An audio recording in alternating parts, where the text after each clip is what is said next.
Healing is entirely predictable. This is such an important topic, I think, but you have to pick up the pieces. And how do you get there? It's hard. I had a really painful betrayal from my family. Number one, sort of the fact that it was intentional. It's that betrayal is a different type of trauma that needs a very different way to heal. Modern technology, it's your best friend or often your worst nightmare. People just think, is it me? As in, there's something wrong with me. My clients that come to me, and I only service, thousands a month. I say only. Betrayal is a different type of trauma. Betrayal is intentional.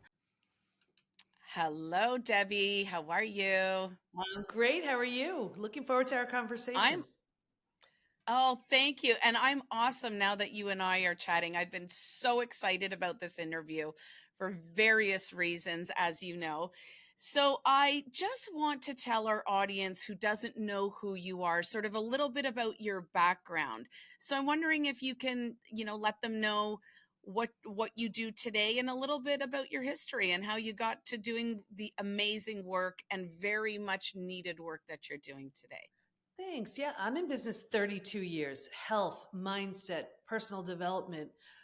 And then I had a really painful betrayal from my family. I thought I did everything I needed to do to heal from that. And then it happened a few years later. This time it was my husband. That was the deal breaker, got him out of the house. And here I was thinking, okay, well, what's similar to these two things? Me, what else? And I realized I never took my own needs seriously. Boundaries were always getting crossed. And I'm one of those people that feels if nothing changes, nothing changes. So I decided to launch myself into this PhD program only because there wasn't a book on it. There wasn't a program. So I wanted to get a whole PhD in it. And then it was time to study betrayal. And then it was time to do a study. So that's exactly what I studied. And my only intention was just to get it together so I could be there for my kids, my clients. And I did the study, and that study made 3 discoveries. And I was like you can't go back to doing what you were doing now that there's a proven predictable way to heal from all of it. So that study changed my health, my family, my work, my life. And it led to the PBT, the Post Betrayal Transformation Institute. And we can talk all about the discoveries and whatever you want. I love it. Yeah, I'm like glued to what you're saying. We had some time to chat at the conference we were in and where we met in Denver. But I find what you do. So first of all, big applause to you, because I feel as an entrepreneur, when you always set out to do something, but a true, really amazing entrepreneur and founder will see the holes. And it's like you found holes and you found sort of a gap where it is so incredibly needed. And doing what I do, I'm shocked I did not know about you prior. So most people know that I have a private investigation agency for the last few decades. And people never call me because they're happy. They call me when their worlds and their lives are falling apart. And there is always a betrayal component to it. And like you, I've done hundreds and thousands of case studies. And to your point, it is not so much the act of the lying, the cheating, the betrayal, the breakup. It is sort of the carnage, if you will, and the aftermath. Because going through it, I feel like we're humans and we've got that survival instinct. I think women, have shown me, and men, I have beautiful women and men clients. They've shown me such fearlessness and resilience and whatever. And whether, I deal with them for a few days, few weeks, few months, there's always that time that, like what you said, where it comes that you feel like, Dorothy in The Wizard of Oz, where a house just fell on me. And how do I get it off? Because when the adrenaline is going and everything, and like you said, you had to be there for your kids, and how beautiful is that? But you have to pick up the pieces. And how do you get there? It's hard. And so that's where you found the gap. And so can you share a little bit about these 3 discoveries that, I'm sure there was many, but sort of the 3 key points that you are referring to? Yeah.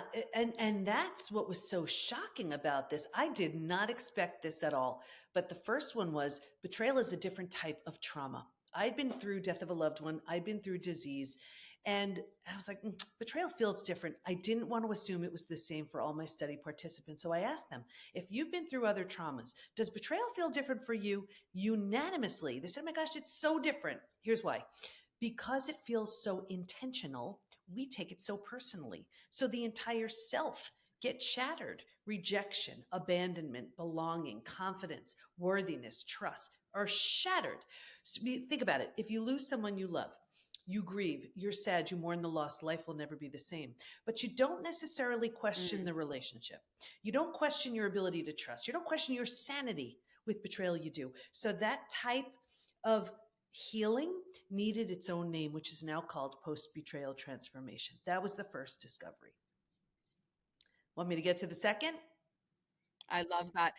And hold on. So let's touch on that for a second. So the Mm-hmm. first discovery is that the betrayal is intentional. And it is that sort of, if people are wanting to make notes and whatnot. So the betrayal really is intentional. And you're right. When you lose a loved one, there might be stuff, there might be whatever, but everybody knows, we all have our day. Nobody's getting out of Mm-hmm. here alive. And loss that way does become a part of acceptance as you grow from a small child onward. But Yeah. is sort of the realization is that it didn't have its own healing path, or was number one sort of the fact that it was intentional? It's that betrayal is a different type of trauma that needs a very different way to heal because it's so different, because of how it hits us. So that was the first one. Healing. The Okay, second one was perfect. that there's actually a collection of symptoms, physical, mental, and emotional, so common to betrayal, it's now known as post betrayal syndrome.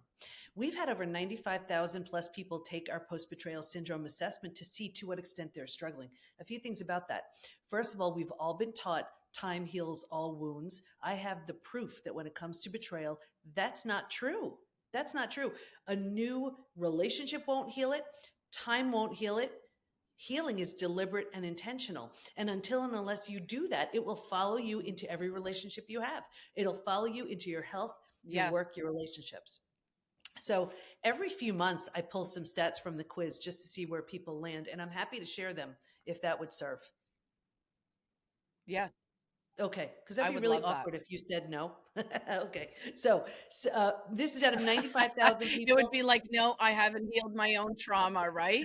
No, Well, I you think, I love the fact that you're doing this. And I'm sorry, I don't mean to talk over you. I think we talked about this earlier. Modern technology, it's your best friend or often your worst nightmare. I think we have a little bit of a delay. So excuse me if I talked over you, but I think this is such an important topic. I think 30 minutes is not enough. I think this is going to be sort of an ongoing series with you and I, because again, with my clients that come to me, and I only service, thousands a month, I say only. So Mhm. once they're done, people always want to, do coaching with me. And unfortunately, I've closed my book. I have my regular clients for the last several years. And so they don't know where to go because it's not really, yes, you can go to a traditional therapist, psychologist, psychiatrist, but that's just very much in the box. You're like so outside of the box, dealing with the exact thing that they're traumatized by. So please, yes, go ahead. And I I'll can't tell wait. you, we have so many people coming into the PBT Institute with therapy trauma because if that therapist, psychologist, psychiatrist, counselor is not skilled in the third discovery, it's going to actually keep them stuck. We see it every single day. So I'm going to just share some stats and then we'll get to the third discovery. Everyone will know exactly where they are in their healing journey when I get to the third discovery. So now imagine these are symptoms that you may think, oh, it's due to aging. Oh, it's due to stress. No, it's not. It's due to an unhealed betrayal. Ready? 78%, this is out of Okay. 95,000 people, constantly revisit their experience. 80% are hypervigilant. 94% deal with painful triggers. And if you've ever had a trigger, you know how painful they are. Here are the most common Mm. physical symptoms. 71% have low energy. 68% have sleep issues. 63% have extreme fatigue. You wake up, you're exhausted. Your adrenals have tanked. 47% have weight changes. In the beginning, you can't hold food down. Later on, you're emotionally eating. You're using food for comfort. 45% have a digestive issue. That could be anything. Crohn's, IBS, diverticulitis, constipation, diarrhea, you name it. The most common mental symptoms, 78% are overwhelmed. 64% are in shock, 62% can't concentrate. So imagine you can't concentrate, you're exhausted, Wow. you have a gut issue, you still have to feed your kids, you still have to go to work. That's not even emotionally. You still have to get up Emotionally, every day and yeah, you still have to get up every day and function. So, exactly. wow, I mean, you probably named off every single symptom that I know that my clients and friends and family that have experienced this Hmm. go through. Oh, yeah. So, wow, I, amazing. And so now what? yeah. So there, I just want to name a few more because you will see how spot on this is. Oh, yes.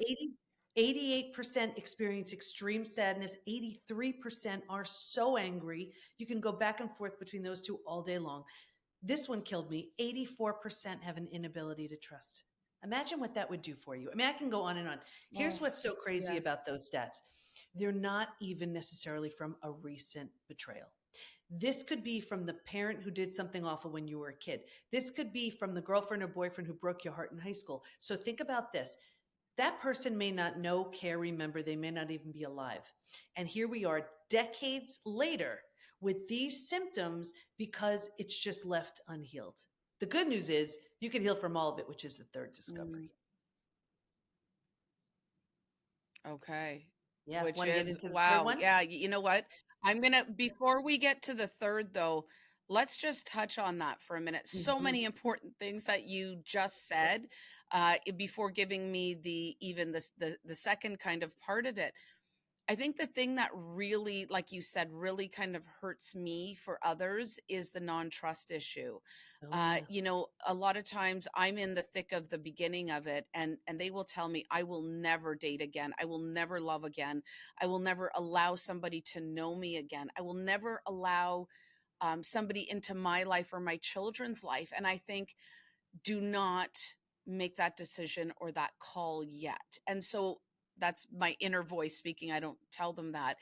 But it is, like you said, about, healing and forgiveness. And, I've got my own take on forgiveness and I will share in a moment. But I feel like not only are they robbing themselves, the world, the children Mm-hmm. in their lives of a wonderful life, most importantly, they're robbing themselves of that experience that they can still do that again because, there's some wonderful people out there and one person or two or three, and some people have, sadly really experienced more than one sort of betrayal. They can heal from that, which you're going to get into now, which is the third.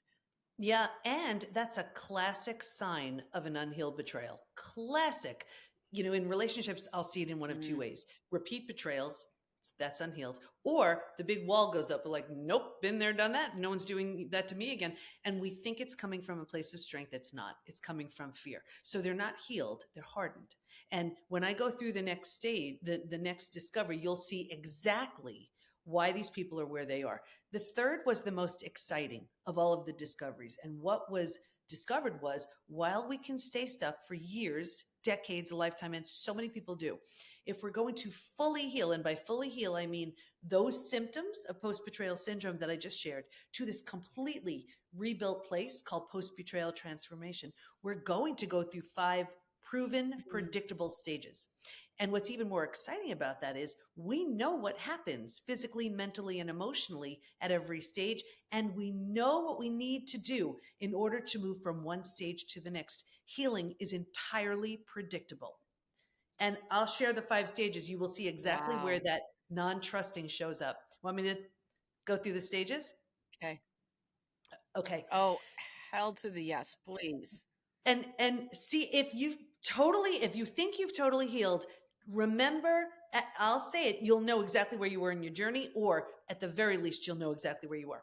So stage 1 is before it happens. And if you can imagine 4 legs of a table, the 4 legs being physical, mental, emotional, and spiritual, what I saw with everybody, me too, was a heavy lean on the physical and mental, thinking and doing, we're so good at that, and kind of neglecting or ignoring the Mm, emotional and the spiritual, feeling and being. If a table only has 2 legs, it is easy for that table to topple over. That's us. Stage 2, shock, trauma, D-Day, discovery day, the scariest. of all of the stages. This is when they come to you. This is the breakdown of the body, the mind, and the worldview. Right here, you've ignited the stress response. You are now headed for every single stress related symptom, illness, condition, disease. Your mind is in a complete state of chaos and overwhelm. You cannot wrap your mind around what you just learned. This makes no sense. And your worldview has just been shattered. Your worldview is your mental model, the rules that govern us. Don't go there, trust this person. These are the rules. And in one earth shattering moment, every rule you've held to be real and true is no longer. The bottom has bottomed out on you, and a new bottom hasn't been formed yet. This is terrifying. But think about it. If the bottom were to bottom out Mm. on you, what would you do? You would grab hold of anything or anyone in order to stay safe and stay alive. And that's stage 3. Survival instincts emerge. It's the most practical out of all of the stages. If you can't help me, get out of my way. How do I survive this experience? Who do I call? How do I feed my kids? Here's the trap though. Stage 3, hands down by far, is the most common place we get stuck. Here's why. Once we've figured out how to survive our experience, because it feels so much better than where we just came from, we think it's good. We're like, okay. And because we don't know there's anywhere else to go, we don't know there's a stage 4 or stage 5. Transformation doesn't even begin until stage 4. But because we don't know there's anywhere else to go, we plant roots here, we park here. We're not supposed to, but we do. 4 things start to happen. The first thing is you start getting all those small self benefits. You get your story. We love our story. You get to be right. You get sympathy from everyone you tell your story to, right? You don't have to learn to trust again. Should I trust you? Can I trust you? I forget it. I'm not trusting anybody. And you plant deeper roots. You're not supposed to, but you don't know. And now because you're here longer than you should be, the mind starts doing things like, maybe you're not that great. Maybe you deserved it. Maybe this, maybe that. You plant deeper roots. And now because these are the thoughts you're thinking, this is the energy you start putting out. Like energy attracts like energy. So now you start attracting people and circumstances and even relationships to confirm, yep, this is where you belong. Here's where people join that lame support group that keeps them stuck. And they will sabotage their healing because now they found their people.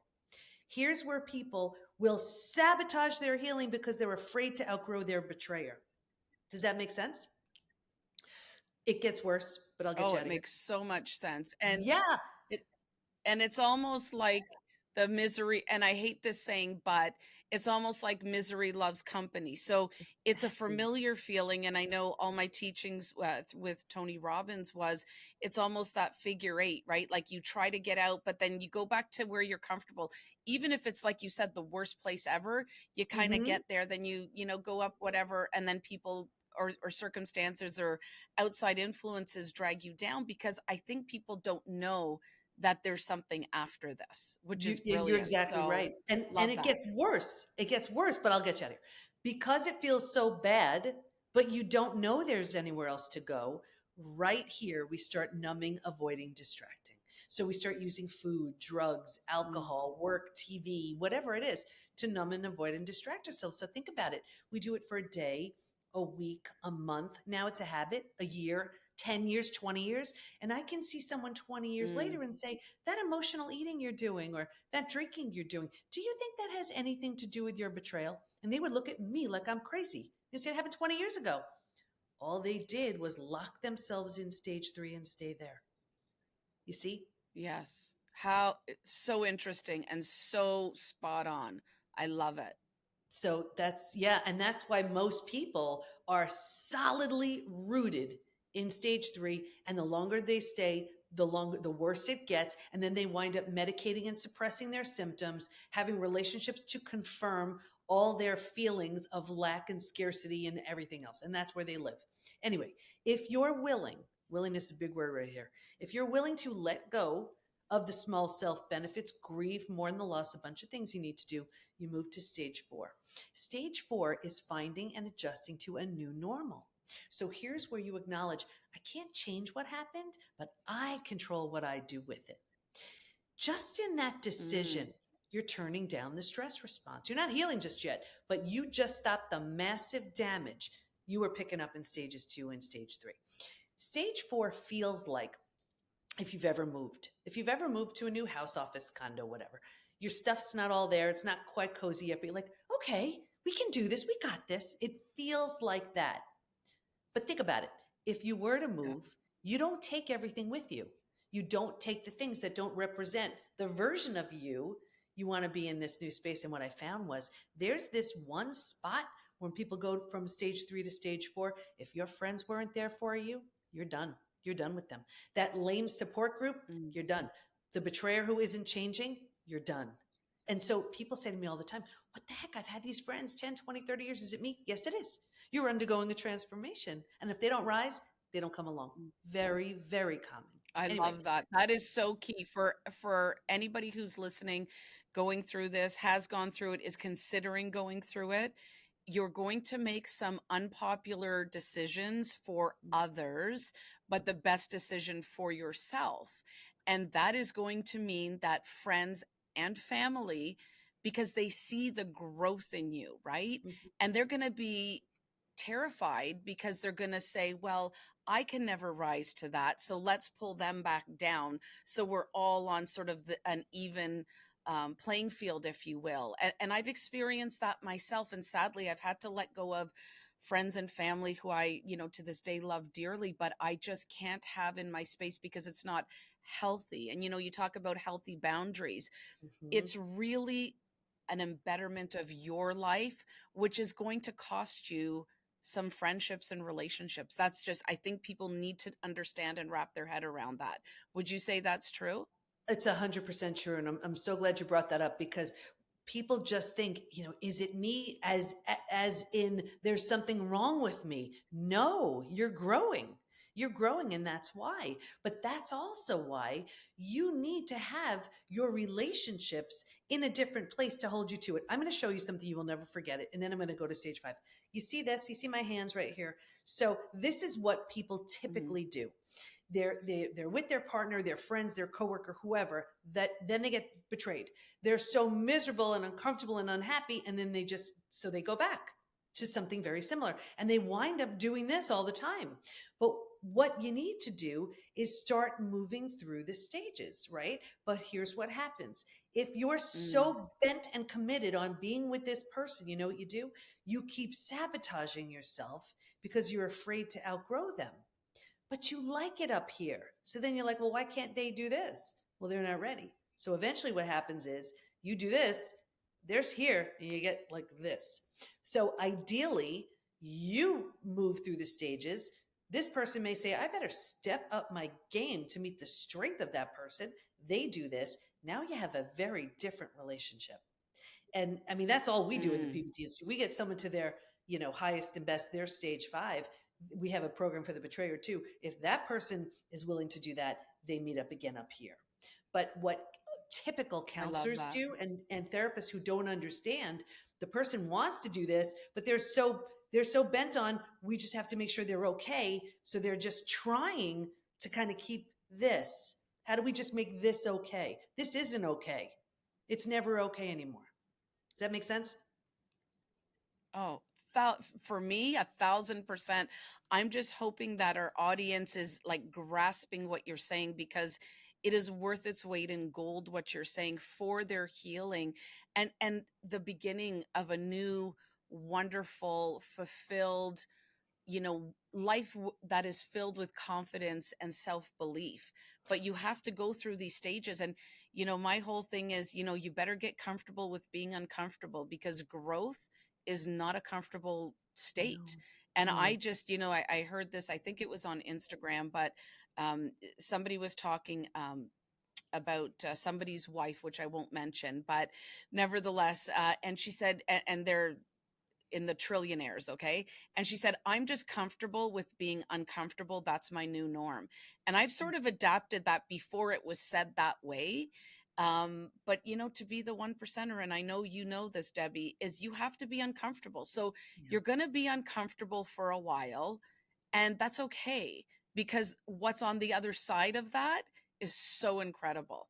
So I had to say that. So, and it was Yeah. Elon Musk's wife that said that actually.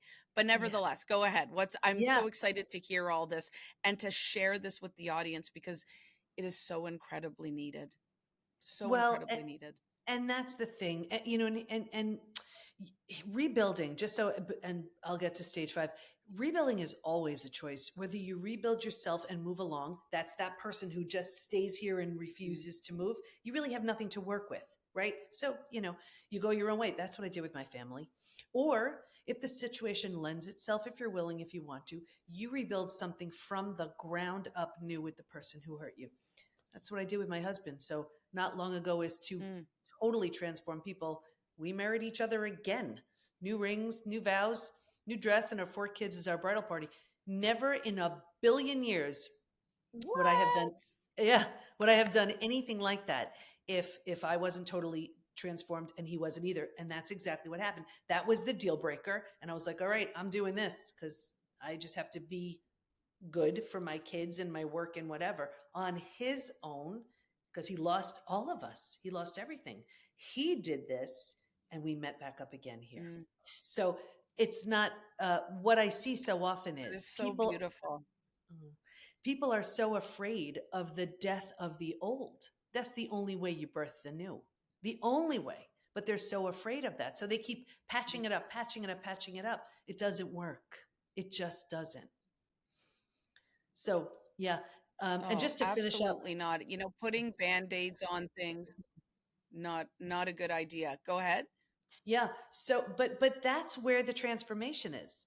It's in, and I'll even share if we have time Mm, the 3 groups in the study who did not heal. Anyway, when you've settled into this new space of creating this new version of you, and you've made it kind of mentally home, you move into the 5th most beautiful stage, and this is healing, rebirth, and a new worldview. Your body starts to heal, self love, self care, eating well, exercise. You didn't have the head for that before. You were surviving. Now you do.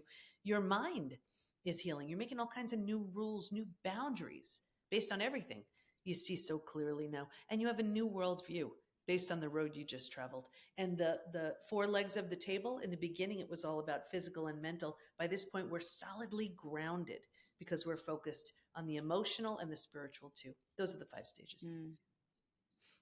I love that. And I'm sure what you taught your children sort of going through this, and I mean, again, you and I will talk in another podcast. I've gone through similar things, but I feel that people are always very worried about what this means and what it says to their children. And my thought process is it shows them, your strength. It shows unity as a family unit, even though at a point it sounds like your husband wasn't involved. Because one person is removed, it didn't mean the whole family was totally, broken and falling apart, even though it felt like it to everybody. And what a beautiful thing to be able to show them, the rebirth, right? The greatness sort of after all the work has been done, because I'm sure they know, kids are much smarter even at a young age, and at all ages, even though you think you're hiding stuff, or not sharing everything, right? I mean, obviously you share it age appropriately. It makes me a little bit cuckoo, let's say, when people go and tell their very young child or any children sort of what happens between partners. I think you have to explain something, but even at any age, I Mhm. really think, just this is my personal view and somebody very near and dear to me, when I went through my divorce, was like, do not involve the children, because regardless of the way that you cut it, they are still a part of that person. And if you cut Mhm. that person up, subconsciously you're cutting them up.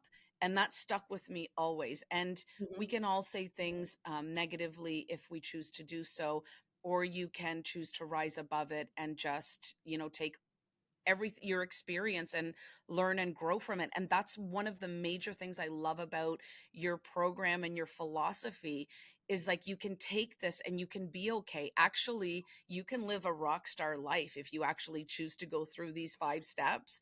You can have a life you've never dreamed of. Oh, you are actually, you are deliberately and intentionally creating a new version of yourself. You take all the parts you love, you leave behind everything that no longer serves. Mm, I see the strongest, healthiest, most confident, happiest people.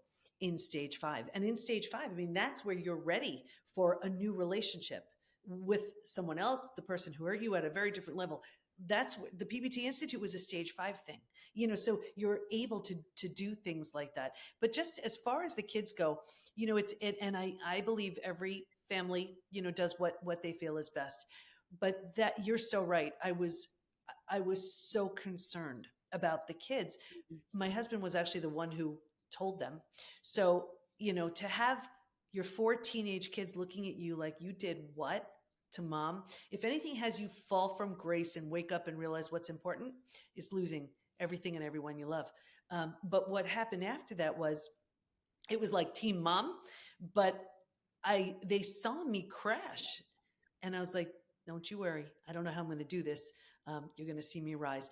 And there was an internal thing. I go, I don't know how in the world I'm going to heal from this, but if I can, I'm taking everybody with me. Like, it was just a knowing. Ah, And the I love kids, that.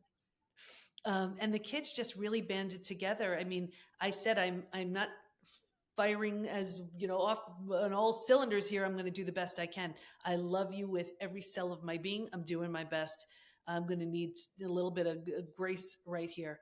And it was so interesting because they were like, Mom, we got you, whatever you need. And then when we got married again, I purposely didn't have friends, family. Like, I just wanted our immediate family because I wanted the kids to all write something.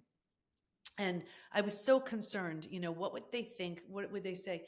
Every one of them was talking about the gift of strength that they learned about love, about forgiveness, about uh, second chances, about boundaries. About, like, they learned so much. And I'll tell you, it's the 4 of them. And now we have 2 additions, one getting married, a girlfriend. And we are all having the best time ever, making up for so much I lost love time. that. And That just is so yeah, beautiful. yeah. I've probably cried off my eyelashes. You've said so many things that have touched me, even personally, that a lot of people don't know. But that is where, sharing those experiences with the kids, because I feel like life is going to throw you curveballs. I don't care Mm-hmm. who you are. Either you're Yeah. in a state where you're not paying attention, but you're going to go through things like that. And being able to share such an intimate sort of, like you said, the crash and burn, which is Mm-hmm. terrifying, not only for you, for sure for them, Yeah. right? Yeah. And then all banding together and creating that unity. Like, we've got your back, mom. That Yeah. is beyond, like, I've got the goosebumps.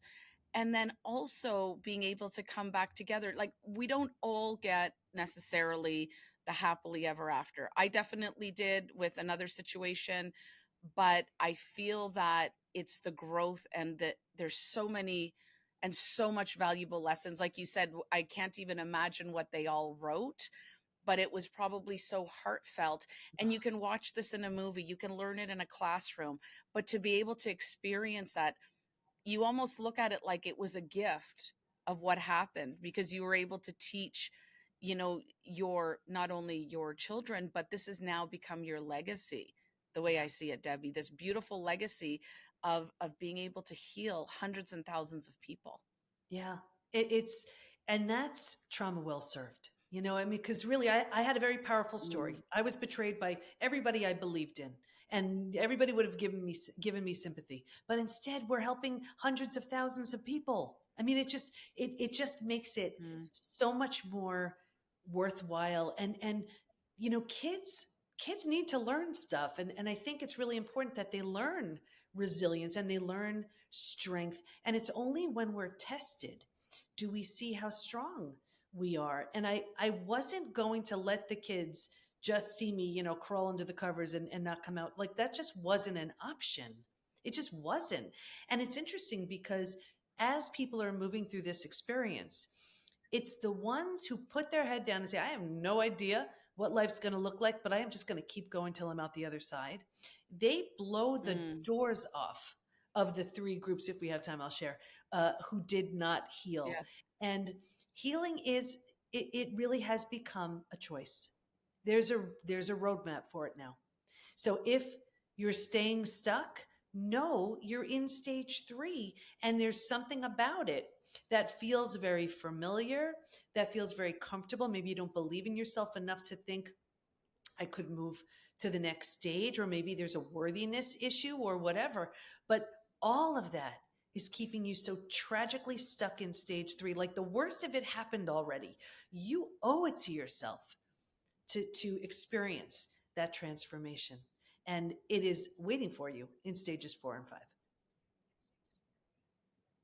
I love that. So do share the last three, because I've got two more questions before we have to say see you soon, because it's not goodbye. I have so many questions. I started writing and then I just gave up because there's hundreds of questions that I want to ask you. And you and Mhm. I definitely have to do a LinkedIn Live, and some of these questions can be answered there. So you were going to also end by saying there was another three stages of why people stay stuck. Oh, Is that correct? yeah, the three groups that did not heal. And listen, as the researcher, I went Yes. in thinking, okay, well, the ones who were the hardest hit would grow the least because they had the most to overcome. That had nothing to do with it. These groups did not heal. Mm, Number one, the group that was, they had their story, they were sticking with it. They were betrayed, they had their story. They were so deeply rooted in stage three, they couldn't imagine anything beyond that. They didn't heal. The second group, this was the group that was numbing, avoiding, distracting. They ran to the doctor who put them on a mood stabilizer or anti anxiety medication. They started drinking, emotionally eating, whatever. It may have made the day a bit easier to get through, not without a price. They didn't heal. They didn't. The third group, this was so interesting. This was a group where the betrayer had very little consequences, whether it was out of financial fear, not wanting to break up a family, religious reasons. That was a really popular one. They did all they could just to like look the other way, turn the other cheek. I saw two things with this group.